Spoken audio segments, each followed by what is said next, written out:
അടുത്തത് നമ്മൾ നോക്കാൻ വേണ്ടി പോകുന്ന ആസ്പെക്റ്റ് ആണ് ഈ അക്കൗണ്ടിങ് സ്റ്റാൻഡേർഡ്സ് എങ്ങനെയാണ് ഇവോൾവ് ആയത്. നമ്മളിപ്പം കേട്ടിട്ടുണ്ട് നമുക്ക് ഇന്ത്യയിൽ നോർമലി അക്കൗണ്ടിങ് സ്റ്റാൻഡേർഡ്സ് ഉണ്ട്.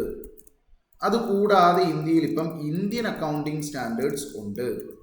ഇനി ഇതൊന്നും പോരാഞ്ഞിട്ട് ഇന്റർനാഷണൽ ഫിനാൻഷ്യൽ റിപ്പോർട്ടിംഗ് സ്റ്റാൻഡേർഡ്സ് എന്ന് പറയുന്ന വേറൊരു സെറ്റ് ഓഫ് സ്റ്റാൻഡേർഡ്സ് ഉണ്ട്. ഇങ്ങനെ കുറേ സാധനങ്ങൾ നമുക്ക് കാണാനായിട്ട് പറ്റും. അപ്പോൾ ഇതൊക്കെ എന്താണ്, ഈ സ്റ്റാൻഡേർഡ്സ് ഒക്കെ എങ്ങനെയാണ് വന്നത് എന്നുള്ള ഒരു കാര്യം നമുക്ക് മനസ്സിലായാലാണ് ഇതിൻ്റെ ഓരോന്നിൻ്റെയും മീനിങ്ങും അതിൻ്റെ ഓരോന്നിൻ്റെയും റെലവൻസ് ഒക്കെ മനസ്സിലാക്കാൻ പറ്റുക. അപ്പോൾ നമ്മൾ ഒന്ന് ഹിസ്റ്ററി ക്ലാസ്സിലേക്ക് പോവുകയാണ്. ഈ പറയുന്ന അക്കൗണ്ടിങ് സ്റ്റാൻഡേർഡ്സിൻ്റെ ഇവല്യൂഷൻ, അതിൻ്റെ ഹിസ്റ്ററിയിലേക്ക് നമ്മളൊന്ന് പോവുകയാണ്. ഓക്കെ ആണോ? നമ്മളുടെ ഹിസ്റ്ററി ഓഫ് അക്കൗണ്ടിങ് സ്റ്റാൻഡേർഡ്സ് ആണ് നമ്മൾ നോക്കാൻ വേണ്ടി പോകുന്നത്. അപ്പോൾ അക്കൗണ്ടിങ് സ്റ്റാൻഡേർഡിൻ്റെ ഹിസ്റ്ററിയിലേക്ക് വരുമ്പോൾ ആദ്യം നമ്മളൊരു 15th സെഞ്ച്വറി നോക്കിയാൽ നമ്മളുടെ അക്കൗണ്ടിങ്ങിൻ്റെ ഇവല്യൂഷൻ തൊട്ട് നമ്മൾ തുടങ്ങണം. നമ്മളുടെ 15th സെഞ്ച്വറിയിൽ നമ്മളുടെ ഒരു മുത്തച്ഛൻ ലൂക്ക പാസിയോലി എന്ന് പറയുന്ന ഒരു ഇറ്റാലിയൻ മാത്തമാറ്റീഷ്യൻ, പുള്ളി നമ്മളുടെ double entry system of book കീപ്പിങ്ങിനെ കുറിച്ച് ഒരു ബുക്ക് എഴുതി. അവിടെ നിന്നാണ് നമ്മൾ ഇപ്പം ഫോളോ ചെയ്യുന്ന നമ്മളുടെ അക്കൗണ്ടിങ്ങിൻ്റെ ഇവല്യൂഷൻ സ്റ്റാർട്ട് ചെയ്യുന്നത്. ശരിയല്ലേ? Double entry system of book keeping അന്ന് മുതലാണ് വന്നേക്കുന്നത്. ശരിയല്ലേ? റൈറ്റ്. ഇനി അന്ന് ഈ അക്കൗണ്ടിങ് എന്ന് പറയുന്ന സംഭവം ഇവോൾവ് ആയപ്പം അന്നുള്ള ബിസിനസ്സുകളുടെ സിറ്റുവേഷനൊക്കെ ആലോചിച്ചാൽ അത് നമുക്ക് ജസ്റ്റ് ഒരു ചെറിയ ബിസിനസ്, ഒരു പ്രൊപ്രൈറ്റർഷിപ്പ് ബിസിനസ് അല്ലെങ്കിൽ ഒരു പാർട്ട്ണർഷിപ്പ് ബിസിനസ്, അങ്ങനെയുള്ള ബിസിനസ്സുകളായിരുന്നു പണ്ടുണ്ടായിരുന്നത്.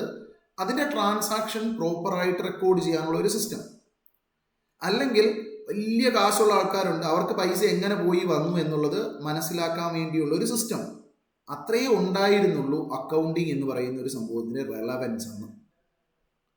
പക്ഷേ നമുക്ക് ഈ അക്കൗണ്ടിങ്ങിൻ്റെ relevance over a period, accounting എന്ന് പറയുന്ന സംഭവത്തിനകത്ത് കുറേ സംഭവങ്ങളൊക്കെ ആഡായി ഒക്കെ വന്നു.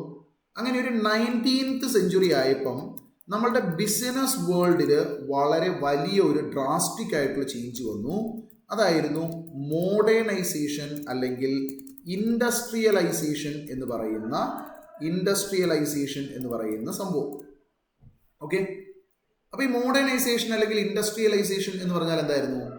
നമ്മളുടെ ലേബർ ഇൻറ്റൻസീവ് ആയിട്ടുള്ള ടെക്നിക്ക് വെച്ചിട്ട് ചെറിയ ബിസിനസ് നടത്തിക്കൊണ്ടിരുന്ന സിറ്റുവേഷനിൽ നിന്ന് ക്യാപിറ്റൽ ഇൻറ്റൻസീവ് ആയിട്ട് വലിയ മെഷീനറിയും വലിയ സംഭവങ്ങളും ഒക്കെ ഉപയോഗിച്ചുകൊണ്ട് നമ്മൾ എന്ത് ചെയ്യുന്നു?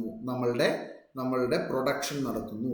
അങ്ങനെയുള്ള ഒരു സിറ്റുവേഷൻ ആയിരുന്നു നമ്മളുടെ മോഡേണൈസേഷൻ, ഇൻഡസ്ട്രിയലൈസേഷൻ എന്ന് പറയുന്ന സംഭവം നടന്നപ്പം വന്നത്. അപ്പം അങ്ങനെ ഈ മോഡേണൈസേഷൻ, ഇൻഡസ്ട്രിയലൈസേഷൻ ഒക്കെ വന്നപ്പം അവിടെ വന്ന ഒരു മേജർ ആയിട്ടുള്ള ഒരു കോൺസെപ്റ്റ് ആയിരുന്നു ഈ പറയുന്ന ബിസിനസ്സുകൾ, കാര്യങ്ങൾ ഒക്കെ അവർക്ക് ഹ്യൂജ് ഫണ്ട് റിക്വയർമെൻറ്റ് വേണം. ഈ മിഷനറി കാര്യങ്ങളൊക്കെ ഇത്രയും വലിയ സംഭവങ്ങളൊക്കെ വരുമ്പം അവർക്ക് ഹ്യൂജ് ഫണ്ട് റിക്വയർമെൻറ്റ് ഉണ്ട്. അപ്പോൾ അന്നേരം വന്ന ഒരു ഫോം ഓഫ് ബിസിനസ് ഓർഗനൈസേഷനാണ് മോഡേണൈസേഷൻ അല്ലെങ്കിൽ ഇൻഡസ്ട്രിയലൈസേഷൻ്റെ പാർട്ടായിട്ട് വന്ന new form of business organisation ആയിരുന്നു ജോയിൻറ്റ് സ്റ്റോക്ക് കമ്പനി, നമ്മളുടെ company form of business organisation. ശരിയല്ലേ? നമ്മളുടെ company form of business organisation എന്ന് പറയുന്നത് ഈ പറയുന്ന മോഡേണൈസേഷൻ അല്ലെങ്കിൽ ഇൻഡസ്ട്രിയലൈസേഷൻ്റെ ഒരു റിസൾട്ടായിരുന്നു. അപ്പോൾ ഈ company form of business organisation വരുമ്പോൾ ഇതിന് കുറേ ഫീച്ചേഴ്സ് ഉണ്ട്. നമ്മൾ പണ്ടുതൊട്ടേ പഠിച്ചിട്ടുള്ള കുറേ ഫീച്ചേഴ്സ് ഉണ്ട്.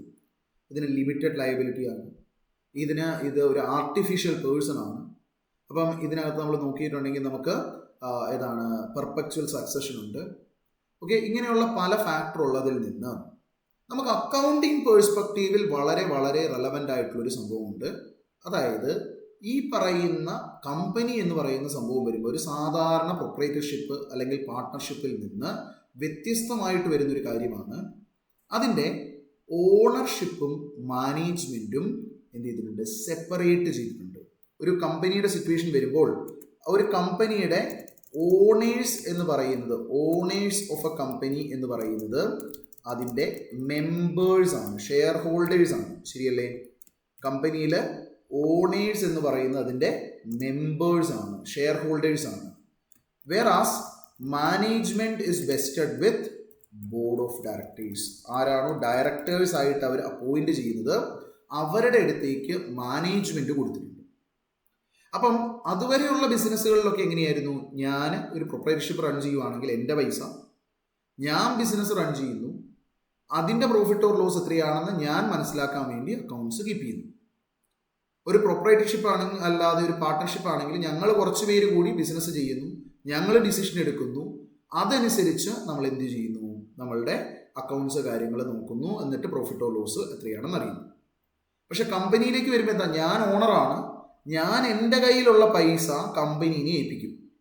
ഈ കമ്പനിയിലെ ബോർഡ് ഓഫ് ഡയറക്ടേഴ്സ് ആയിട്ട് അപ്പോയിന്റ് ചെയ്തേക്കുന്നവർ അവര് എൻ്റെ പൈസ മാനേജ് ചെയ്തിട്ട് കമ്പനീനെ റൺ ചെയ്യും. എന്നിട്ട് അവരെന്ത് ചെയ്യും, എത്രയാ പ്രോഫിറ്റോ ലോസ് എന്ന് നമ്മളോട് പറഞ്ഞു തരും. അതുകൂടി ഈ അക്കൗണ്ട്സിൽ നിന്നാണ് മനസ്സിലാക്കുക. അപ്പം അതിന് മുമ്പ് വരെ എനിക്ക് എത്ര പ്രോഫിറ്റ് ഓർ ലോസ് വന്നു എന്ന് എൻ്റെ ഡിസിഷൻസിൻ്റെ ബേസിസിൽ വന്നു എന്ന് അറിഞ്ഞിരുന്ന ഒരു സിറ്റുവേഷനിൽ നിന്ന് ഞാൻ എൻ്റെ പൈസ വേറൊരാൾക്ക് കൊടുക്കുന്നു, അവര് ആ ബിസിനസ് റൺ ചെയ്യാൻ വേണ്ടി എൻ്റെ പൈസ ഉപയോഗിക്കുന്നു, എന്നിട്ട് എനിക്ക് റിട്ടേൺ തരുന്നു. അപ്പം എനിക്ക് റിട്ടേൺ കിട്ടുന്നുണ്ടോ എന്ന് മാത്രം അറിഞ്ഞാൽ പോരാ, എൻ്റെ പൈസ പ്രോപ്പറായിട്ട് അവർ ഉപയോഗിക്കുന്നുണ്ടോ എന്നുകൂടി ഈ അക്കൗണ്ടിങ് റെക്കോർഡ്സിൽ നിന്ന് അറിയേണ്ട സിറ്റുവേഷൻ വന്നു.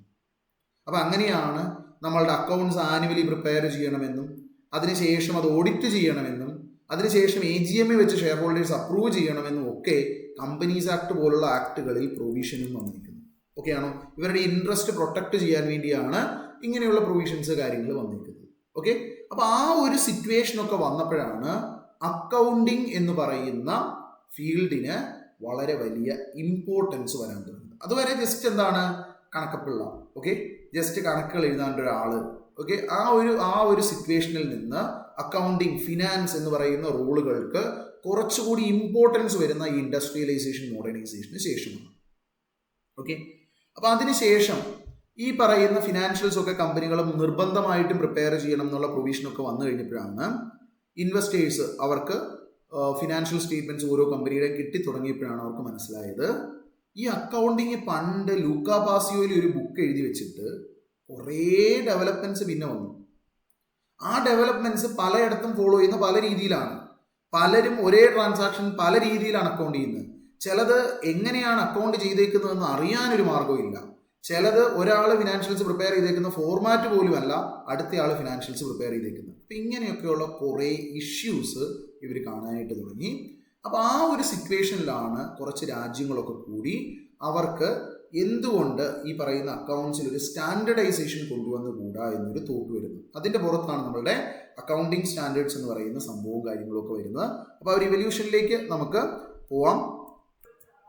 അപ്പോൾ നമ്മളുടെ ഒരു 19th സെഞ്ച്വറിയിൽ ഈ പറയുന്ന ജോയിന്റ് സ്റ്റോക്ക് കമ്പനിയൊക്കെ വന്നതിന് ശേഷം കുറച്ച് കൺട്രീസിന് തോന്നിയ ഒരു ഓപ്ഷനാണ് എന്തുകൊണ്ട് അക്കൗണ്ടിങ് ഏരിയയിൽ ഈ ഒരു സ്റ്റാൻഡർഡൈസേഷൻ വന്നുകൂടാ. അങ്ങനെ ഒരു 1960-കൾ 1970-കളൊക്കെ വന്നപ്പം കുറേ രാജ്യങ്ങൾ കൂടി അവരൊരു കാര്യം ചെയ്തു. നമ്മളുടെ സയൻസിലൊക്കെ പലപ്പോഴും പല റിസർച്ചൊക്കെ നടത്തിയിട്ടുള്ള ജേണൽ പോലെ, okay, they had, okay, certain countries had decided to publish research papers, research or technical papers, okay, for accounting. Okay, 1960-കൾ 1970-കളൊക്കെ വന്നപ്പം അവർ എന്ത് ചെയ്തു, കുറേ റിസർച്ച് പബ്ലിക്കേഷൻസ് അല്ലെങ്കിൽ ടെക്നിക്കൽ പേപ്പർ പോലുള്ള സംഭവങ്ങൾ അവർ ഇഷ്യൂ ചെയ്യാനായിട്ട് തുടങ്ങി. ഈ അക്കൗണ്ട്സിൽ പലരെയും എയ്ഡ് ചെയ്യാനായിട്ട് അവരിങ്ങനെയുള്ള ഡോക്യുമെൻറ്റ്സ് ഇഷ്യൂ ചെയ്യാൻ തുടങ്ങി. അങ്ങനെ ഇഷ്യൂ ചെയ്യാൻ തുടങ്ങിയപ്പം ഈ പറഞ്ഞ സംഭവത്തിന്, ഓക്കെ, നമ്മളുടെ ഇൻഡസ്ട്രിയിൽ നിന്ന് they received very good positive, they had received positive responses. They had received positive responses for those publications. Okay, so ഇങ്ങനെയുള്ള പബ്ലിക്കേഷൻസ് കാര്യങ്ങൾ വന്നപ്പോൾ അതിന് വളരെ ഇതായിട്ടുള്ള പോസിറ്റീവ് റെസ്പോൺസ് കാര്യങ്ങൾ വന്നു. അപ്പോൾ അങ്ങനെ നമുക്ക് എന്ത് ചെയ്തു, പോസിറ്റീവ് റെസ്പോൺസ് ഒക്കെ വന്നപ്പോഴാണ് ഈ രാജ്യങ്ങൾക്ക് തോന്നിയത്, നമ്മളുടെ UK, US, ഓസ്ട്രേലിയ ഇങ്ങനെയുള്ള കുറേ രാജ്യങ്ങളാണ് അവർക്ക് തോന്നിയത് എന്തുകൊണ്ട് നമുക്ക് ഈ പറയുന്ന അക്കൗണ്ടിങ്ങിൽ ഒരു സ്റ്റാൻഡർഡൈസേഷൻ കൊണ്ടുവരാൻ വേണ്ടി ഒരു set of accounting standards formulate ചെയ്തുകൂടാ. എന്തുകൊണ്ട് നമുക്ക് അക്കൗണ്ടിങ്ങിൽ ഒരു അക്കൗണ്ടിങ് സ്റ്റാൻഡേർഡ്സ്, ഒരു set of accounting standards frame ചെയ്തുകൂടാ എന്നവർക്കൊരു തിങ്കിങ് വരുന്നത്. അങ്ങനെയാണ് 1973 അവർ ഒരു ബോഡി എസ്റ്റാബ്ലിഷ് ചെയ്യുന്നത്. 1973 അവരൊരു ബോഡി എസ്റ്റാബ്ലിഷ് ചെയ്യുക. അപ്പം എസ്റ്റാബ്ലിഷ് ചെയ്ത ബോഡിയുടെ പേരാണ് international accounting standards committee. Okay, അവർ 10-15 രാജ്യങ്ങൾ കൂടി അവർ എസ്റ്റാബ്ലിഷ് ചെയ്ത ബോഡിയാണ് ഇന്റർനാഷണൽ അക്കൗണ്ടിങ് സ്റ്റാൻഡേർഡ്സ് കമ്മിറ്റി. നമ്മൾ അതിനെ വിളിക്കുന്ന പേരാണ് IASC. ഷോർട്ട് ഫോം വരുമ്പോൾ IASC, international accounting standards committee. അപ്പോൾ ഈ ഒരു പെർട്ടിക്കുലർ കമ്മിറ്റി അവർ ഫ്രെയിം ചെയ്തു. അപ്പോൾ ഈ കമ്മിറ്റി ഫ്രെയിം ചെയ്തപ്പം അവർ അക്കൗണ്ടിങ് സ്റ്റാൻഡേർഡ്സ് എന്ന് പറയുന്ന സംഭവം ഫ്രെയിം ചെയ്യാൻ വേണ്ടി എന്ത് ചെയ്തു, അവരുടെ സംഭവങ്ങളൊക്കെ സ്റ്റാർട്ട് ചെയ്തു. അങ്ങനെ 1975 അവർ അവരുടെ first set of standard frame ചെയ്തു. അവർ ഇഷ്യൂ ചെയ്ത സ്റ്റാൻഡേർഡുകളെ നമ്മൾ വിളിക്കുന്ന പേരാണ് IAS, international accounting standards. International accounting standards അതാണ് IAS, ഇന്റർനാഷണൽ അക്കൗണ്ടിങ് സ്റ്റാൻഡേർഡ് 1 എന്ന് പറയുന്ന സ്റ്റാൻഡേർഡ് അന്നുള്ളത് അവർ ഇഷ്യൂ ചെയ്തു. അതാണ് ഡിസ്ക്ലോഷർ ഓഫ് അക്കൗണ്ടിങ് പോളിസീസ് എന്ന് പറയുന്ന സ്റ്റാൻഡേർഡ്. 1975 അവർ ഇഷ്യൂ ചെയ്ത ഫസ്റ്റ് സ്റ്റാൻഡേർഡാണ് IAS 1, disclosure of accounting policies എന്ന് പറയുന്ന സ്റ്റാൻഡേർഡ് അവർ ഇഷ്യൂ ചെയ്തു. അപ്പം ഇവരിങ്ങനെ ഒരു 10-15 രാജ്യങ്ങൾ കൂടിയുള്ള ഒരു ഓർഗനൈസേഷനാണ്. അപ്പോൾ അവരെന്ത് ചെയ്തു എന്ന് ചോദിച്ചാൽ, ഈ പറയുന്ന 1975 ഇവർ വെറുതെ സ്റ്റാൻഡേർഡ് ഫ്രെയിം ചെയ്താൽ ലോകത്തുള്ള എല്ലാവരും അത് നേരെ കയറി ഫോം അല്ലെങ്കിൽ അത് ഫോളോ ചെയ്യണമെന്നൊന്നും നിർബന്ധമില്ല. അപ്പം അതുകൊണ്ട് അവരെന്ത് ചെയ്തു, അവർ ഓരോ രാജ്യങ്ങളെ ആയിട്ട് എന്ത് ചെയ്തു, അവർ അപ്രോച്ച് ചെയ്തു. ഓക്കെ, അവർക്ക് സ്റ്റാൻഡേർഡ്സ് കാര്യങ്ങൾ ഫ്രെയിം ചെയ്യാനായിട്ട് ഓരോ രാജ്യങ്ങളെ അത് ഇവർ ഫോളോ ചെയ്യുമോ, ഈ സ്റ്റാൻഡേർഡ്സ് കാര്യങ്ങൾ ഇവർ ഫോളോ ചെയ്യുമോ എന്നറിയാൻ വേണ്ടി ഓരോ രാജ്യങ്ങളെ ഇവരെന്ത് ചെയ്തു, ഒന്ന് അപ്രോച്ച് ചെയ്തു. അപ്പോൾ ആദ്യം അവർ അപ്രോച്ച് ചെയ്ത രാജ്യങ്ങൾ നോക്കുവാണെങ്കിൽ ഏതാണ്, നമുക്ക് world's largest accounting professional body എന്ന് പറയുന്നത് AICPA അല്ലെ, American institute of certified public accountants. അപ്പോൾ നമ്മൾ US എന്താ സംഭവിച്ചതെന്ന് നോക്കുവാണെങ്കിൽ, ഈ പറയുന്ന സ്റ്റാൻഡേർഡ്സ് ഒക്കെ ഫ്രെയിം ചെയ്യാനുള്ള ഇന്റർനാഷണൽ അക്കൗണ്ടിങ് സ്റ്റാൻഡേർഡ്സ് കമ്മിറ്റിയുടെ ഫൗണ്ടർ മെമ്പേഴ്സിൽ ഒരാളാണ് ഈ പറയുന്ന US. പക്ഷേ US-നോട് ഈ സ്റ്റാൻഡേർഡ്സ് ഫോളോ ചെയ്യാമോ എന്ന് ചോദിച്ചപ്പോൾ അവർ പറഞ്ഞു, ഞങ്ങൾ സ്റ്റാൻഡേർഡ്സ് ഒക്കെ ഫ്രെയിം ചെയ്യാൻ കൂടാം, പക്ഷേ ഞങ്ങളുടെ രാജ്യത്തിന് വേണ്ട സ്റ്റാൻഡേർഡ്സ് ഞങ്ങൾ തന്നെ ഫ്രെയിം ചെയ്തോളാം എന്ന് പറഞ്ഞു. ഓക്കെ, അവർ പറഞ്ഞു ഞങ്ങളുടെ രാജ്യത്തിന് വേണ്ട സ്റ്റാൻഡേർഡ്സ് ഞങ്ങൾ തന്നെ ഫ്രെയിം ചെയ്തോളാം എന്ന് പറഞ്ഞു. അപ്പോൾ അങ്ങനെ US-ൽ അവരൊരു ബോഡി എസ്റ്റാബ്ലിഷ് ചെയ്തു. അതിനെ നമ്മൾ വിളിക്കുന്ന പേരാണ് financial accounting standards board, FASB എന്ന് വിളിക്കും. അപ്പോൾ അവർ അങ്ങനെ US-ൽ അവരുടേതായ സ്വന്തമായ സ്റ്റാൻഡേർഡ്സ് ഒക്കെ ഇഷ്യൂ ചെയ്യാൻ തുടങ്ങി.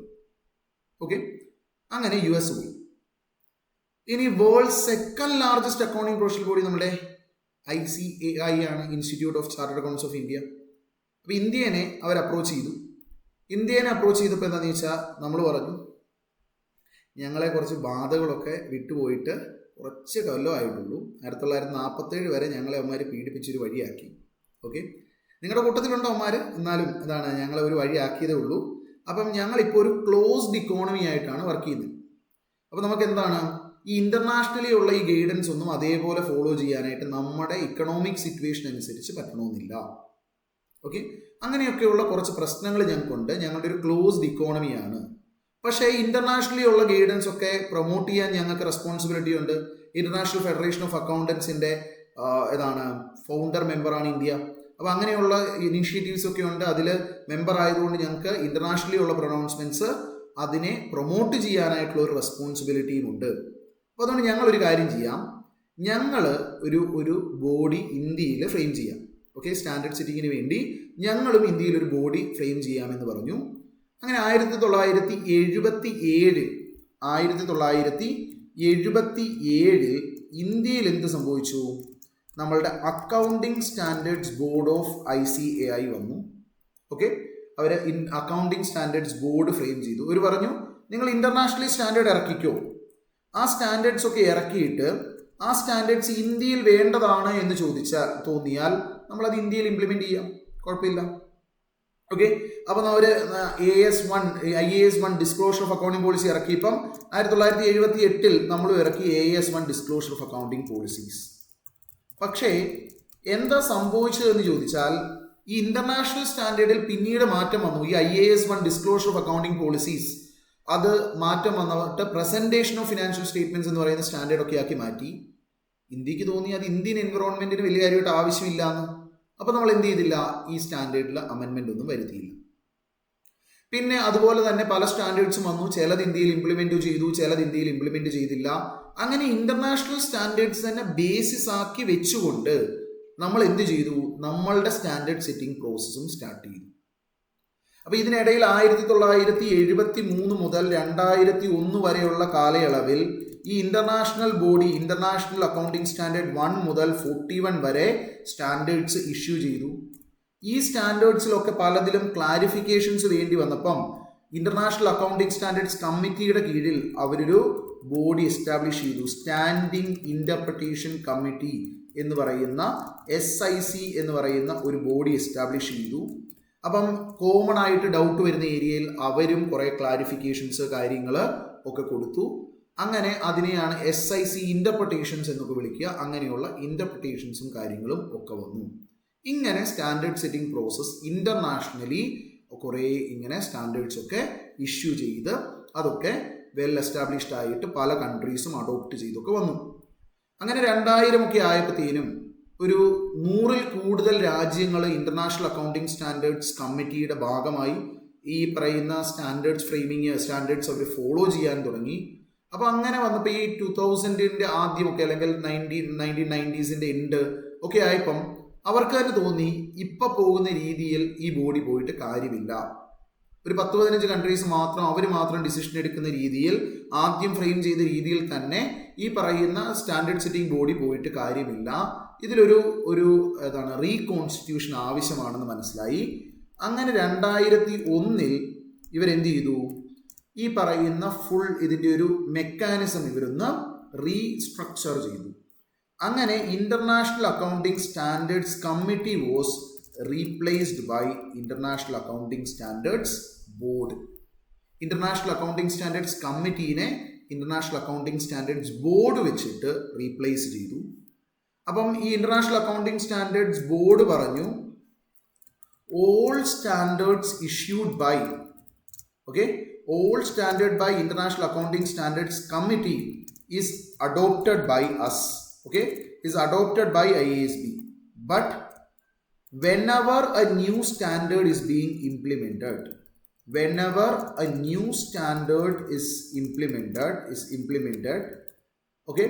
so that will not be continuing with IAS 42. IAS series ആ പറയുന്ന അവിടെ വെച്ച് തീർന്നു. ഇവിടെ നമ്മൾ ഇനി മുതൽ IAS സ്റ്റാൻഡേർഡ്സ് ആയിരിക്കില്ല. whenever a new standard is being implemented, whenever a new standard is issued, അതിന് it will not be in IAS series. അവരൊരു പുതിയ സീരീസ് കൊണ്ടുവന്നു. ആ സീരീസ് ആണ് IFRS. New standards will be known as IFRS. New standards will be known as IFRS. ഇപ്പോൾ ഏതെങ്കിലും ഒരു സ്റ്റാൻഡേർഡിൽ ചെറിയ മാറ്റമൊക്കെ മതിയെങ്കിൽ നമ്മൾ ഈ ഇന്റർനാഷണൽ അക്കൗണ്ടിംഗ് സ്റ്റാൻഡേർഡ്സ് കമ്മിറ്റി അവർ ഫ്രെയിം ചെയ്ത IAS സ്റ്റാൻഡേർഡ്സ് അതിൽ അമെൻമെന്റ്സ് കാര്യങ്ങളൊക്കെ വരുത്തും. ഒരു ഡ്രാസ്റ്റിക് ചേഞ്ച് ഒക്കെ വരണമെങ്കിൽ പഴയ സ്റ്റാൻഡേർഡ് IAS സ്റ്റാൻഡേർഡ്സ് ഒക്കെ വിഡ്രോ ചെയ്തിട്ട് പുതിയ സ്റ്റാൻഡേർഡ്സ് IFRS സീരീസിലുള്ള ഇറക്കും. അങ്ങനെ ഗ്രാജുവലി ഓവർ ദ പീരീഡ് എന്ത് സംഭവിക്കും, ഈ IAS സീരീസിലെ എല്ലാ സ്റ്റാൻഡേർഡ്സും ചിലപ്പം തീർന്ന് മൊത്തം IFRS സീരീസിലേക്ക് വരും. അങ്ങനെ പഴയ സ്റ്റാൻഡേർഡ്സ് അവിടെ നിലനിർത്തിക്കൊണ്ട് തന്നെ പുതിയൊരു സീരീസ് അവർ എസ്റ്റാബ്ലിഷ് ചെയ്തു. അങ്ങനെ 2001 മുതൽ 2024 വരെ, 2023 ലാസ്റ്റ് സ്റ്റാൻഡേർഡ് ഇപ്പം വന്നത്. ആ സ്റ്റാൻഡേർഡ്സ് എല്ലാം കൂടി നമുക്ക് IFRS സീരീസിൽ 1 മുതൽ 17 വരെ സ്റ്റാൻഡേർഡ്സും അവർ ഇഷ്യൂ ചെയ്തു. ഇങ്ങനെയാണ് ഇന്റർനാഷണലി നമുക്ക് കാണുന്ന IFRS എന്ന് പറയുന്ന സെറ്റ് ഓഫ് സ്റ്റാൻഡേർഡ്സ് വന്നത്. ഓക്കെ ആണോ? ഇന്റർനാഷണലി കാണുന്ന IFRS എന്ന് പറയുന്ന സെറ്റ് ഓഫ് സ്റ്റാൻഡേർഡ്സ് വന്നത് ഇങ്ങനെയാണ്. ഓക്കെ ആണോ? അപ്പം ഈ ഒരു ഇവല്യൂഷൻ നോക്കുവാണെങ്കിൽ IFRS എന്ന് പറയുന്ന സെറ്റ് ഓഫ് സ്റ്റാൻഡേർഡ്സ് നോക്കിയാൽ അവിടെ നമുക്ക് ശരിക്കും പറഞ്ഞാൽ 4 കോമ്പണന്റ് ഉണ്ട്. അവിടെ ഒരു കോൺസെപ്ഷ്യൽ ഫ്രെയിംവർക്ക് എന്ന് പറയുന്ന ഒരു ബേസിക് ഡോക്യുമെന്റ് ഉണ്ട്. അതുകൂടാതെ 4 കോമ്പണന്റ്സ് ഉണ്ട്. ഒന്ന് IAS സ്റ്റാൻഡേർഡ്സ് ഉണ്ട് 1 മുതൽ 41 വരെ, ഇഷ്യൂഡ് ബൈ IASC. അതും IFRS എന്ന് പറയുന്ന ഇന്റർനാഷണൽ സെറ്റ് ഓഫ് സ്റ്റാൻഡേർഡ്സിന്റെ പാർട്ടാണ്. അത് മൊത്തം ഇഫക്റ്റീവ്ലി ഇപ്പം 24 സ്റ്റാൻഡേർഡ്സ് ഉണ്ട്. ഓക്കെ, ഇനി ഈ സ്റ്റാൻഡേർഡ്സിൽ പലതിലും ഡൗട്ട് വന്നപ്പം SIC എന്ന് പറയുന്ന കമ്മിറ്റി ഉണ്ട്, സ്റ്റാൻഡിംഗ് ഇന്റർപ്രിട്ടേഷൻ കമ്മിറ്റി. അവർ കൊടുത്ത കുറച്ച് ഇന്റർപ്രിട്ടേഷൻസും ഉണ്ട്. അതും സ്റ്റാൻഡേർഡിന്റെ അതേ അതോറിറ്റി ഉള്ള ഡോക്യുമെന്റ് ആണ്. അതും IFRS സെറ്റ് ഓഫ് സ്റ്റാൻഡേർഡ്സിന്റെ പാർട്ടാണ്. ഓക്കെ, ദെൻ അതിനുശേഷം നമ്മൾ നോക്കുവാണെങ്കിൽ നമുക്ക് 2001 മുതൽ ഇഷ്യൂ ചെയ്ത IFRS 1 മുതൽ 17 വരെയുള്ള സ്റ്റാൻഡേർഡ് ഉണ്ട്. ഈ 17 എന്ന് പറയുന്ന സ്റ്റാൻഡേർഡ് IFRS 4 എന്ന് പറയുന്ന സ്റ്റാൻഡേർഡ് റീപ്ലേസ് ചെയ്തിട്ടാണ് വന്നത്. അപ്പം അവിടെ നോക്കിയാൽ അപ്പം ഏതാണ് IFRS 1 to 17 വരെ ഉണ്ടെങ്കിലും അതിൽ ഇൻ ഇഫക്ട് 16 സ്റ്റാൻഡേർഡ്സ് ആണ് ഇൻ ഫോഴ്സ് ഉള്ളത്. ആൻഡ് ഈ IFRS സ്റ്റാൻഡേർഡ്സിനും ഇന്റർപ്രിട്ടേഷനും ഉണ്ട്. International financial reporting interpretation committee എന്ന് പറയുന്ന ഒരു കമ്മിറ്റി ആയിരുന്നു. ഇപ്പം അതിൻ്റെ പേര് IFRS ഇന്റർപ്രിട്ടേഷൻ കമ്മിറ്റി എന്നാണ്. അവർ കൊടുത്ത ഇന്റർപ്രിട്ടേഷൻസ് ഉണ്ട്, IFRIC ഇന്റർപ്രിട്ടേഷൻസ് എന്ന് പറയും. ഈ 4 കോമ്പണന്റും കൂടി ചേരുന്നതാണ് ഇന്റർനാഷണലി നമുക്കുള്ള സെറ്റ് ഓഫ് സ്റ്റാൻഡേർഡ്സ്. ഓക്കെ ആണോ? ക്ലിയർ ആണോ? IFRS എന്നുള്ളതുകൊണ്ട് ഉദ്ദേശിക്കുക ഈ 4 എണ്ണം കൂടി ചേരുന്നതാണ്. അതൊരു സീരീസ് അല്ല, 2 സീരീസും അതിൻ്റെ ഇന്റർപ്രിട്ടേഷൻസും ഉണ്ട്. ഇപ്പം 2 സീരീസ് എന്ന് പറയുന്ന IAS സീരീസിൽ 1 മുതൽ 41 വരെ നമ്പറിംഗ് ഉണ്ട്. IFRS സീരീസിൽ 1 മുതൽ 17 വരെ നമ്പറിംഗ് ഉണ്ട്. ഈ സംഭവങ്ങളൊക്കെ ചേർന്ന് അതിൻ്റെ ഇന്റർപ്രിട്ടേഷൻസും എല്ലാം കൂടി ചേരുന്നതാണ് ഇന്റർനാഷണലി ഫോളോ ചെയ്യുന്ന IFRS എന്ന് പറയുന്ന സെറ്റ് ഓഫ് സ്റ്റാൻഡേർഡ്സ്. ഇത് ക്ലിയർ ആണോ എല്ലാവർക്കും? ഇത് ക്ലിയർ ആണോ എവ്രിവൺ? ഓക്കെ ആണോ എവ്രിവൺ? അപ്പം ഒന്ന് ക്ലിയർ ആണോ എന്ന് പറഞ്ഞേ. ഇനി ഈ IFRSനെ കുറിച്ച് നമ്മൾ പഠിച്ച കൂട്ടത്തിൽ നമ്മൾ ഇടയ്ക്ക് വെച്ച് പറഞ്ഞിരുന്നു 1977 നമ്മളുടെ ASB of ICE വന്നുവെന്ന്. അതുപോലെ തന്നെ 1978 നമ്മളുടെ AS1 disclosure of accounting policy വന്നുവെന്ന്. ശരിയല്ലേ? ഇങ്ങനെയുള്ള കുറച്ച് ഡെവലപ്മെന്റ്സ് നമ്മൾ പറഞ്ഞിരുന്നു. അപ്പോൾ ഇന്ത്യനെ നമ്മൾ 1978 വിട്ടിട്ട് പോകുന്നതാണ്. അപ്പോൾ ഇന്ത്യയുടെ പിന്നീട് നടന്ന ചരിത്രം നമുക്കൊന്ന് നോക്കാം.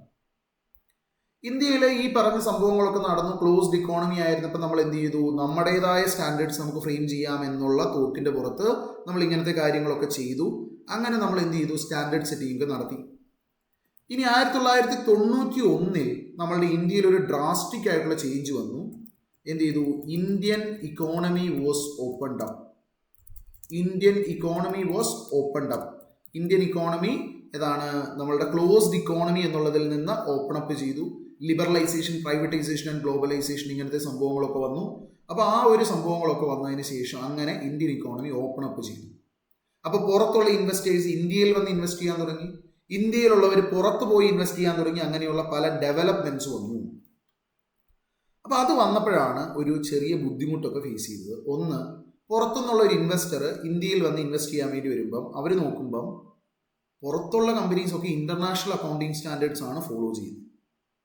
ഓക്കെ, ഇവിടെ ഇന്ത്യയിലുള്ള കമ്പനീസോ AS ആണ് ഫോളോ ചെയ്യുന്നത്. ഇതിൽ രണ്ടിലുള്ള പ്രിൻസിപ്പിൾസ് സെയിം ആണോ അല്ലയോ, കുറേ പ്രശ്നങ്ങളൊക്കെ വന്നു. കമ്പയറബിലിറ്റിയുടെ ഇഷ്യൂസ് കാര്യങ്ങളൊക്കെ വരാൻ തുടങ്ങി. കമ്പയറബിലിറ്റിക്ക് പ്രശ്നമുണ്ട്, ഫിനാൻഷ്യൽസ് മനസ്സിലാക്കാൻ ബുദ്ധിമുട്ടുണ്ട്. ആ സ്റ്റേജിൽ നിന്നാണ് അക്കൗണ്ടിങ് സ്റ്റാൻഡേർഡ്സ് തന്നെ ഇവോൾവ് ആയി വന്നത്. അപ്പോൾ അവിടെ നിന്ന് വീണ്ടും ഇന്ത്യയിലെ സിറ്റുവേഷൻ വന്നപ്പോൾ ഇന്ത്യയിൽ നോർമൽ അക്കൗണ്ടിങ് സ്റ്റാൻഡേർഡ്സ് ഫോളോ ചെയ്യുമ്പോൾ അവിടെ വന്ന വേറൊരു ഡിഫിക്കൽട്ടിയാണ് ഈ എക്കോണമി ഓപ്പൺ അപ്പ് ചെയ്തപ്പം പുറത്തുള്ളവർ വന്ന് ഇവിടെ ഇൻവെസ്റ്റ് ചെയ്യാനൊക്കെ തുടങ്ങും. അപ്പം നോക്കിയപ്പോൾ എന്താണ് AS നമ്മൾ ഫോളോ ചെയ്യുന്നത് ശരിക്കും ഒരു അതോറിറ്റേറ്റീവ് ഗൈഡൻസ് ആണോ, ഇന്റർനാഷണലി ഉള്ള പ്രാക്ടീസ് അല്ലല്ലോ എന്നുള്ള ഡൗട്ട് കാര്യങ്ങളൊക്കെ പലർക്കും വന്നു. അപ്പോൾ അത് പലർക്കും ഇൻവെസ്റ്റേഴ്സിന് ഇത് മനസ്സിലാക്കാനൊക്കെയുള്ള ഒരു ബുദ്ധിമുട്ട് അങ്ങനെയുള്ള ഒരു കാര്യത്തിലേക്ക് റിസൾട്ട് ചെയ്തു. അതുപോലെ തന്നെ നമുക്ക് രണ്ടാമതായിട്ട് വന്നൊരു ഇഷ്യൂ ആണ് ഇന്ത്യയിൽ ഇപ്പം നമ്മളുടെ ടാറ്റ പോലുള്ള കമ്പനിയൊക്കെ പോയി പുറത്തുള്ള ജാഗ്വാറൊക്കെ ടേക്ക് ഓവർ ചെയ്തു. അപ്പം ജാഗ്വാറിൻ്റെ അക്കൗണ്ട്സ് നമ്മൾ നോക്കിയാൽ അതെങ്ങനെയാണ്? നമ്മുടെ IFRSലാണ്. പക്ഷെ ടാറ്റയുടെ അക്കൗണ്ട്സ് ഉള്ളത് ASലും.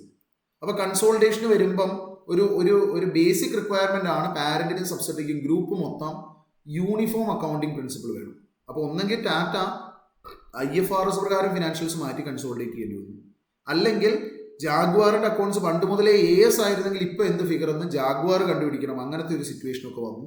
അങ്ങനെയുള്ള കുറെ പ്രാക്ടിക്കൽ ഡിഫിക്കൽട്ടീസ് വന്നു. അപ്പോൾ അന്ന് ടാറ്റ അത് ടാക്കിൾ ചെയ്തത്, ഇത് മിനിസ്ട്രിയിലൊക്കെ ഇതൊക്കെ ഇങ്ങനത്തെ ഇഷ്യൂസൊക്കെ റേസ് ചെയ്തിട്ട് മിനിസ്ട്രിയിലുള്ള അവരുടെ ഇൻഫ്ലുവൻസ് ഒക്കെ വെച്ചിട്ട് ഒരു ലിസ്റ്റഡ് കമ്പനിക്ക് IFRS വേണമെങ്കിലും കൺസോളിഡേഷൻ ഉപയോഗിക്കാം എന്നൊരു നോട്ടിഫിക്കേഷനൊക്കെ ഇറക്കിയാണ് ആ ഒരു ഇഷ്യൂ ഒക്കെ ടാക്കിൾ ചെയ്തത് പോലും.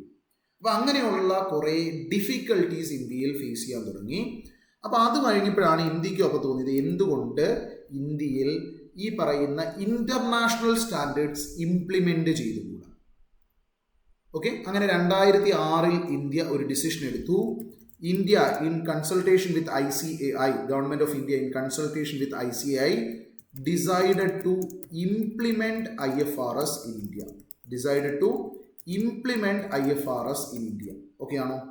ഇന്ത്യയിൽ IFRS ഇംപ്ലിമെന്റ് ചെയ്യാൻ വേണ്ടി ഇന്ത്യ ഡിസൈഡ് ചെയ്തു. അപ്പം അങ്ങനെ നമ്മൾ ഡിസൈഡ് ചെയ്യുന്ന പോയിന്റിൽ ഒരു ഇന്ത്യക്ക് ഇംപ്ലിമെന്റേഷന് രണ്ട് ഓപ്ഷൻസ് ഉണ്ട്. അഡോപ്ഷൻ എന്ന് പറയുന്ന റൂട്ടുണ്ട്. അതായത് നമ്മൾ എന്ത് ചെയ്യുന്നു, following international standards. Okay, following international standards directly verbatim നമ്മളുടെ ഇന്റർനാഷണൽ സ്റ്റാൻഡേർഡ്സ് ഫോളോ ചെയ്താലാണ് അഡോപ്ഷൻ എന്ന് പറയുക. രണ്ടാമത്തെയാണ് കൺവേർജൻസ് എന്ന് പറയുന്ന റൂട്ട്. ഒരു കൺട്രിയിൽ ഇന്ത്യസ് അല്ലെങ്കിൽ നമ്മുടെ IFRS ഇംപ്ലിമെന്റ് ചെയ്യാനുള്ള രണ്ടാമത്തെ റൂട്ടാണ് കൺവേർജൻസ്. അതായത് അതാണ് developing A country specific version of IFRS. നമ്മളുടെ IFRSന്റെ പോലെ ഇരിക്കുന്ന ആ കൺട്രിക്ക് വേണ്ടി മാത്രമുള്ള ഒരു സെറ്റ് ഓഫ് സ്റ്റാൻഡേർഡ്സ് ഫ്രെയിം ചെയ്യുക. ഓക്കെ, അപ്പോൾ കൺട്രിയുടെ ഇക്കണോമിക് കണ്ടീഷൻസും ഒക്കെ നോക്കി ചെറിയ അമെൻമെന്റ്സ് ഒക്കെ വരുത്തി മെജോറിറ്റി പ്രൊവിഷൻസ് IFRS പോലെ തന്നെ ഇരിക്കുന്ന ഒരു country specific version of IFRS, ഇന്ത്യയുടെ പെർസ്പെക്റ്റീവ് എന്നാൽ Indian version of IFRS prepare ചെയ്യുക. അപ്പോൾ അതാണ് നമ്മളുടെ കൺവേർജൻസ് എന്ന് പറയുന്ന റൂട്ട് ഉള്ളത്.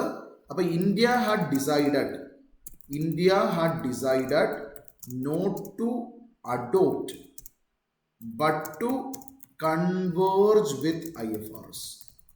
ഓക്കെ, ഇന്ത്യ അവിടെ വന്നപ്പോഴെന്താ കുറേ ഡെവലപ്ഡ് രാജ്യങ്ങൾ ഇവരൊക്കെയാണ് എന്ത് ചെയ്തേക്കുന്നത്, ഈ സ്റ്റാൻഡേർഡ്സ് കാര്യങ്ങളൊക്കെ കൂടുതൽ ഫ്രെയിമിങ്ങിന് വന്നേക്കുന്നത്. ചില സംഭവങ്ങളൊന്നും ഇന്ത്യൻ ഇക്കണോമിക് എൻവറോൺമെന്റിൽ സ്യൂട്ടബിൾ അല്ല എന്നൊക്കെ മനസ്സിലാക്കി ഇന്ത്യ എന്ത് ചെയ്തു, India had decided to not to adopt but to converge with IFRS. അപ്പം ഇന്ത്യൻ വേർഷൻ ഓഫ് IFRS ഒരെണ്ണം ഡെവലപ്പ് ചെയ്യാൻ വേണ്ടി ഇന്ത്യ തീരുമാനിച്ചു. അപ്പോൾ ഇന്ത്യ ഇത് ഇംപ്ലിമെന്റ് ചെയ്യാൻ തീരുമാനിച്ചത് നമ്മൾ ഇന്റർനാഷണൽ സ്റ്റാൻഡേർഡ് തന്നെയാണ് ഫോളോ ചെയ്യുന്നത് എന്ന് മനസ്സിലാക്കി തരുന്ന രീതിയിൽ വരാൻ വേണ്ടിയാണ്. അപ്പോൾ ഈ പറയുന്ന സ്റ്റാൻഡേർഡ്സ് ഫ്രെയിം ചെയ്തപ്പം ഇന്ത്യ എന്ത് ചെയ്തു എന്ന് ചോദിച്ചാൽ, നമുക്കിവിടെ IFRSന് 4 കോമ്പോണൻസ് ഉണ്ട്. ഈ ഓരോ കോമ്പോണൻസിൽ നിന്നും നമുക്ക് ഒരു സെറ്റ് ഓഫ് സ്റ്റാൻഡേർഡ്സ് നമുക്ക് ഡെവലപ്പ് ചെയ്യണം. അപ്പോൾ അതിനുവേണ്ടി നമ്മൾ എന്ത് ചെയ്തു, നമ്മൾ IFRS എന്നുള്ളതിന് പകരം നമ്മളുടെ ഇന്ത്യയുടെ ഒരു specific set of standards develop ചെയ്യണം, അതിനൊരു പേരിടണം എന്ന് പറഞ്ഞു. അപ്പോൾ വീണ്ടും ഇന്ത്യൻ അക്കൗണ്ടിങ് സ്റ്റാൻഡേർഡ്സ് എന്ന് നമ്മൾ അതിന് പേരിട്ടു. അപ്പോൾ അതിന് ഷോർട്ട് ഫോം IAS എന്ന പേര് ഉപയോഗിക്കാൻ പറ്റില്ല. കാരണം എന്താ, ഇന്റർനാഷണൽ സ്റ്റാൻഡേർഡ്സിന് ആ ഒരു ട്രേഡ് മാർക്ക് ഉണ്ട്. IASBയുടെ രജിസ്ട്രേഡ് ട്രേഡ് മാർക്കാണത്. അപ്പോൾ ഈ IAS എന്ന് പറയുന്ന നെയിമിംഗ് പിന്നെ ഉപയോഗിക്കുന്നില്ല. അപ്പോൾ നമ്മൾ ഷോർട്ട് ഫോം ഇട്ടപ്പം ഇന്ത്യൻ അക്കൗണ്ടിങ് സ്റ്റാൻഡേർഡ് എന്നാണ് പേരെങ്കിലും നമ്മൾ IAS എന്നിട്ടില്ല, IND-AS എന്നാക്കി ഷോർട്ട് ഫോം. ഓക്കെ ആണോ? Full form Indian accounting standards, short form വന്നപ്പോൾ IAS രജിസ്ട്രേഡ് ട്രേഡ് മാർക്ക് വേറെ ഉള്ളതുകൊണ്ട് നമ്മൾ എന്തിട്ടു, IND-AS എന്ന് പേരിട്ടു. ഓക്കെ ആണോ? അപ്പം നമ്മളുടെ പർപ്പസ് ഇന്റർനാഷണൽ സ്റ്റാൻഡേർഡ്സ് തന്നെയാണ് നമ്മൾ ഫോളോ ചെയ്യുന്നതെന്ന് നമുക്ക് മനസ്സിലാക്കണം. ഓക്കെ, ആ ഒരു ഇൻറ്റൻഷനോടെയാണ് നമ്മൾ ഈ സ്റ്റാൻഡേർഡ്സ് ഫ്രെയിം ചെയ്യുന്നത്. എന്നാൽ എവിടെയൊക്കെയാണോ മാറ്റം ആവശ്യമുള്ളത് ആ മാറ്റം ആവശ്യമുള്ളിടത്ത് ആ മാറ്റങ്ങൾ കൊണ്ടുവരികയും ചെയ്യണം. ഓക്കെ, അപ്പോൾ അതിനുവേണ്ടി നമ്മൾ എന്ത് ചെയ്തു എന്ന് ചോദിച്ചാൽ, ആദ്യം IND-AS നമ്മൾ ഡെവലപ്പ് ചെയ്യാൻ തുടങ്ങി. അപ്പോൾ IND-ASൽ നമ്മൾ എന്ത് ചെയ്തു എന്ന് ചോദിച്ചാൽ, ഫസ്റ്റ് ഓരോ സ്റ്റാൻഡേർഡ്സ് IAS സീരീസിലുള്ള എടുത്തു. അപ്പോൾ അതിൻ്റെ നെയിമിംഗ് നമ്പറിംഗ് ഒന്നും മാറ്റാൻ നിന്നില്ല. അപ്പോൾ IAS 1 presentation of financial statements ഉണ്ട്, നമ്മളെടുത്തു IND-AS 1 presentation of financial statements. IAS 2 inventories എടുത്തു, IND-AS 2 ഇൻവെൻട്രീസ്. പിന്നെ 3, 4, 5, 6 സ്റ്റാൻഡേർഡ്സ് ഇല്ലായിരുന്നു, വിഡ്രോൺ ആണ്. അപ്പോൾ നമ്മൾ നമ്പർ ഇട്ടില്ല. പിന്നെ നമുക്ക് 7 ആണ് ഉള്ളത്. IAS 7 statement of cash flows, IND-AS 7 statement of cash flows. അങ്ങനെ നമ്മൾ ഇൻഡ് AS 1 to 41 എന്താണോ IAS സീരീസിലുള്ള സ്റ്റാൻഡേർഡ്സ് അതിൻ്റെ അതേ കറസ്പോണ്ടിങ് നമ്പർ ഇട്ട് ഇൻഡ് AS എന്ന് പറയുന്ന സീരീസ് നമ്മൾ ഡെവലപ്പ് ചെയ്തു. ഇൻഡ് AS 1 മുതൽ 41 വരെയുള്ള സീരീസ് നമ്മൾ ഡെവലപ്പ് ചെയ്തു. ഓക്കെ ആണോ? ഫൈൻ. ഇനി നമ്മൾ ചെയ്തപ്പം ആ സ്റ്റാൻഡേർഡുകൾ അതേപടി കോപ്പി പേസ്റ്റ് ചെയ്തിട്ട് പാരഗ്രാഫ് റെഫറൻസ് പോലും അതുപോലെ വെച്ചു. ആ സ്റ്റാൻഡേർഡ്സ് അതേപടി കോപ്പി പേസ്റ്റ് ചെയ്തിട്ട് പാരഗ്രാഫ് റെഫറൻസ് പോലും അതേപോലെ വെച്ചു. എന്നിട്ട് നമുക്ക് മാറ്റം വേണ്ട ഏരിയയിൽ മാത്രം മാറ്റം വരുത്തി. ഓക്കെ ആണോ? അപ്പോൾ വേറെ ആര് വന്ന് നോക്കിയാലും ഇന്റർനാഷണൽ സ്റ്റാൻഡേർഡിൽ നിന്നുള്ള മാറ്റം എന്താണെന്ന്, ഇന്റർനാഷണൽ സ്റ്റാൻഡേർഡിൽ നിന്ന് മാറ്റം ഉണ്ടോ ഇല്ലയോ എന്നുള്ളത് മനസ്സിലാക്കാൻ വേണ്ടി മാറ്റങ്ങൾ എന്തെങ്കിലും വരുത്തിയത് അപ്പൻഡിക്സ് ആയിട്ടും ആഡ് ചെയ്തു. അങ്ങനെ ഇന്റർനാഷണൽ സ്റ്റാൻഡേർഡിൻ്റെ അതേ കോപ്പി എടുത്തിട്ട് അതിൽ മാറ്റം വരേണ്ടടുത്ത് മാത്രം മാറ്റം വരുത്തി നമ്മൾ ഈ സ്റ്റാൻഡേർഡ്സ് ഒക്കെ ഫ്രെയിം ചെയ്തു. ഓക്കെ ആണോ? എന്നിട്ട് ഇവിടെ കുറെ ഇന്റർപ്രിട്ടേഷൻസ് ഉണ്ടായിരുന്നു, SIC ഇന്റർപ്രിട്ടേഷൻസ് ഈ സ്റ്റാൻഡേർഡുകൾക്കുള്ളത്. അപ്പോൾ ആ ഇന്റർപ്രിട്ടേഷൻസ് ഏത് സ്റ്റാൻഡേർഡിൻ്റെ ഇന്റർപ്രിട്ടേഷൻ ആണെന്ന് നോക്കി ഓരോ സ്റ്റാൻഡേർഡിലും അപ്പൻഡിക്സ് ആയിട്ട് അതും ആഡ് ചെയ്തു. അങ്ങനെ ഇൻഡ് AS 1 മുതൽ 41 വരെ നമ്മളൊരു 23 സ്റ്റാൻഡേർഡ്സ് ഫ്രെയിം ചെയ്തു. ഒരു സ്റ്റാൻഡേർഡ് മാത്രം നമ്മൾ ഇന്ത്യയിലേക്ക് കൊണ്ടുവന്നില്ല. അതിൻ്റെ റീസൺ എന്തായിരുന്നു എന്ന് ചോദിച്ചാൽ നമുക്ക് എന്താ, ഇനീഷ്യലി ഇന്ത്യയിൽ ഒരു കമ്പനിക്ക് മാത്രം ഇത് ആപ്ലിക്കബിൾ, കമ്പനി അല്ലാത്തവർക്ക് ആപ്ലിക്കബിൾ ആകുന്ന റിട്ടയർമെൻറ്റ് ബെനിഫിറ്റ് പ്ലാൻസിൻ്റെ ട്രസ്റ്റ് ഒക്കെ ആയിട്ട് ഫോം ചെയ്യുന്നവർക്ക് ആപ്ലിക്കബിൾ ആകുന്ന ഒരു സ്റ്റാൻഡേർഡ് ഉണ്ടായിരുന്നു. അത് മാത്രം ഫ്രെയിം ചെയ്തില്ല. ബാക്കി 24 സ്റ്റാൻഡേർഡിൽ നിന്ന് 23 സ്റ്റാൻഡേർഡ് നമ്മൾ ഇംപ്ലിമെൻറ്റ് ചെയ്തു. Okay, fine. ദെൻ അതിനുശേഷം നമ്മൾ എന്ത് ചെയ്തു എന്ന് ചോദിച്ചാൽ IFRS സെറ്റ് ഓഫ് സ്റ്റാൻഡേർഡ്സ് എടുത്തു. അപ്പോൾ IFRS സെറ്റ് ഓഫ് സ്റ്റാൻഡേർഡ്സ് എടുത്തപ്പം വീണ്ടും IFRS 1 വരുന്നുണ്ട് അല്ലേ? അപ്പോൾ ഇൻഡ് AS 1 എന്ന് പിന്നെയും നമ്പർ കൊടുക്കാൻ പറ്റില്ല. ശരിയല്ലേ? ഇൻഡ് AS 1 എന്ന് പിന്നെയും നമ്പർ കൊടുക്കാൻ പറ്റില്ല. ഇൻഡ് AS 1 നമ്മൾ ഓൾറെഡി IAS 1ൻ്റെ കറസ്പോണ്ടിങ് സ്റ്റാൻഡേർഡിന് എടുത്തുപോയി. അപ്പോൾ നമുക്ക് വീണ്ടും ഇൻഡ് AS 1 എന്ന് IFRS 1ൻ്റെ കറസ്പോണ്ടിങ് സ്റ്റാൻഡേർഡ് എടുക്കാൻ പറ്റില്ല. അപ്പോൾ നമുക്ക് മനസ്സിലായ ഒരു കാര്യമുണ്ട്, ഈ IAS സീരീസിൽ 41 കഴിഞ്ഞ് 42, 43 ഇനി അങ്ങനെയൊന്നും സ്റ്റാൻഡേർഡ് വരില്ല. അത് 41 സ്റ്റാഗ്നൻ്റാണ്. കാരണം എന്താ, IASC ഇഷ്യൂ ചെയ്ത സ്റ്റാൻഡേർഡ്സ് ആ ബോഡി തന്നെ അബോളിഷ് ആയി പോയി. ഇനി അവിടെ അഡീഷൻസ് വരില്ല, ഇനി IFRS ചെയ്തു. അപ്പോൾ സ്റ്റാൻഡേർഡ് സെറ്റേഴ്സ് എന്ത് ചെയ്തു എന്ന് ചോദിച്ചാൽ, നമ്മുടെ ICA എന്ത് ചെയ്തു എന്ന് ചോദിച്ചാൽ, ഇനി ഏതായാലും ഇതിനകത്ത് ഈ 41 കഴിഞ്ഞ് ഇനി ഫ്രണ്ടിലേക്ക് സ്റ്റാൻഡേർഡ് വന്ന് 100 ഒന്നും കഴിഞ്ഞു പോവില്ല. അങ്ങനെയെങ്കിൽ IFRSന് കറസ്പോണ്ടിങ് ആയിട്ടുള്ള സ്റ്റാൻഡേർഡ്സിന് 100 സീരീസ് കൊടുക്കാം. അതായത് IFRS 1 എന്നുള്ളത് ഇൻഡ് AS 101 എന്ന് കൊടുക്കാം. IFRS 1 first time adoption of IFRS, അത് ഇൻഡ് AS 101 first time adoption of Indian accounting standards എന്നാക്കി. IFRS 2 ഷെയർ ബേസ് പേയ്മെന്റ്, ഇൻഡ് AS 102 share base payment. IFRS 3 business combination, ഇൻഡ് AS 103 ബിസിനസ് കോമ്പിനേഷൻ. അങ്ങനെ ഇൻഡ് AS 101 മുതൽ 116 വരെ 16 സ്റ്റാൻഡേർഡ്സ് നമ്മളിവിടെ ഫ്രെയിം ചെയ്തു. IFRS 17 വന്നേക്കുന്നത് നമ്മളുടെ IFRS 4 വിഡ്രോ ചെയ്തിട്ടാണ്. അപ്പോൾ IFRS 4ന് കറസ്പോണ്ടിങ് ആയിട്ട് ഇൻഡ് AS 104 നമ്മൾ കൊണ്ടുവന്നിരുന്നു. ഇൻഷുറൻസ് സെക്ടർ ഇതുവരെ IFRSലേക്ക് ഇൻഡ് ASലേക്ക് വരാത്തത് കൊണ്ട് നമ്മൾ ലാസ്റ്റ് വന്ന സ്റ്റാൻഡേർഡിൻ്റെ അപ്ഡേറ്റഡ് വേർഷൻ നമ്മൾ ഇതുവരെ ഇറക്കിയിട്ടില്ല.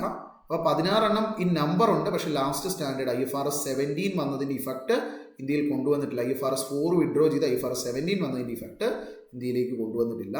ബട്ട് സ്റ്റിൽ 16 സ്റ്റാൻഡേർഡ്സ് അവിടെ ഉണ്ട്. IFRS 4ൻ്റെ കറസ്പോണ്ടിങ് സ്റ്റാൻഡേർഡ് ഇപ്പോഴും അവിടെ സ്റ്റാൻഡേർഡ്സിൽ കിടപ്പുണ്ട്. ഇനി IFRS ഇൻ്റർപ്രിട്ടേഷൻസ് ആയിട്ട് സ്റ്റാൻഡേർഡുകൾക്ക് വന്ന ഇൻ്റർപ്രിട്ടേഷൻസ് അതാത് സ്റ്റാൻഡേർഡുകളിൽ അവിടെയും അപ്പൻഡിക്സ് ആയിട്ട് ആഡ് ചെയ്തു. അങ്ങനെ നമ്മൾ IFRSൻ്റെ ഇന്ത്യൻ വേർഷൻ, അതേ നെയിമിംഗ്, അതേ നമ്പറിംഗ്, അതേ പ്രൊവിഷൻസ്, കുറച്ചിടത്ത് മാത്രം ചെറിയ മാറ്റങ്ങൾ വരുത്തി നമ്മൾ ഇംപ്ലിമെൻ്റ് ചെയ്തു. അതിനെയാണ് നമ്മൾ ഇൻഡ് AS ഇന്ത്യൻ അക്കൗണ്ടിങ് സ്റ്റാൻഡേർഡ്സ് എന്ന് വിളിക്കുക. ഓക്കെ ആണോ എവ്രി വൺ? ഓക്കെ അല്ലേ? അങ്ങനെ 2015 India had notified 2015 India had notified companies Indian accounting standard rules 2015.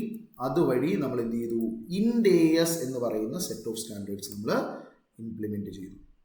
അപ്പോൾ നമ്മളുടെ സിറ്റുവേഷൻ നോക്കിയാൽ ഇന്ത്യയിൽ കറൻ്റ്ലി ഇപ്പം നോക്കിയാൽ നമുക്ക് ഇൻഡേയസ് എന്ന് പറയുന്ന സെറ്റ് ഓഫ് സ്റ്റാൻഡേർഡ്സ് ഉണ്ട്.